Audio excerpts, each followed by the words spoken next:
সম্মানিত উপস্থিতি, অনুরোধ রক্ষা করুন, বক্তব্য মেনে চলার চেষ্টা করুন। আপনাকে সালাত আদায় করতে হবে, নামাজ পড়তে হবে, পড়তেই হবে। অজু করে নামাজ পড়তে হয়, পানি নেই, তায়াম্মুম করে নামাজ পড়তে হবে। মাটি নেই, বিনা অজুতে বিনা তায়াম্মুমে নামাজ পড়তে হবে। পশ্চিম দিকে মুখ করে নামাজ পড়তে হয়, পশ্চিম বোঝা যায় না, বিনা পশ্চিমে নামাজ পড়তে হবে। দাঁড়িয়ে থেকে নামাজ পড়তে হয়, দাঁড়িয়ে থাকা যায় না, বসে থেকে পড়তে হবে। বসে থাকা যায় না, শুয়ে থেকে নামাজ পড়তে হবে।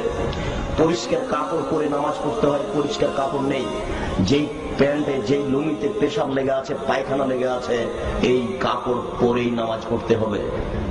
কারণ বশত কোনো কাপড়ই নেই, উলঙ্গ অবস্থাতেই তাকে নামাজ পড়তে হবে, পড়তেই হবে। নামাজ একটা ইবাদত, যার মাপ নেই, যার বিকল্প কোনো পথঘাট নেই। হজের বদল চলে, নামাজের বদল চলে না। হজের কিভাবে বদল চলে? আমি অসুস্থ, আপনাকে টাকা দিলাম, আপনি হজ করলেন, হজ আমার হয়ে গেল। হজের বদল চলে, নামাজের বদল চলে না। রোজার বদল চলে, আপনি অসুস্থ, সিয়াম পালন করতে পারছেন না, সকাল সন্ধ্যা আর একজনকে খাওয়ালেন, রোজা আপনার হয়ে গেল।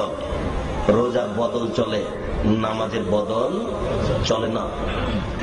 তাই বহুদিন পূর্বে ইমাম আহমদ ইবনে হাম্বল রাহিমাহুল্লাহ বলেছেন, কেউ যদি অলসতা করে এক ওয়াক্ত নামাজ ছেড়ে দেয়, তাহলে তাকে কুরবানি করতে হবে। বহুদিন পূর্বে ইমাম আবু হানিফা রাহিমাহুল্লাহ বলেছেন, অলসতা করে কেউ যদি এক ওয়াক্ত নামাজ ছেড়ে দেয়, তাহলে তাকে জেলখানায় বন্দী করতে হবে, বাইরে থাকার সে সুযোগ রাখে না। নামাজ এমন একটা ইবাদত,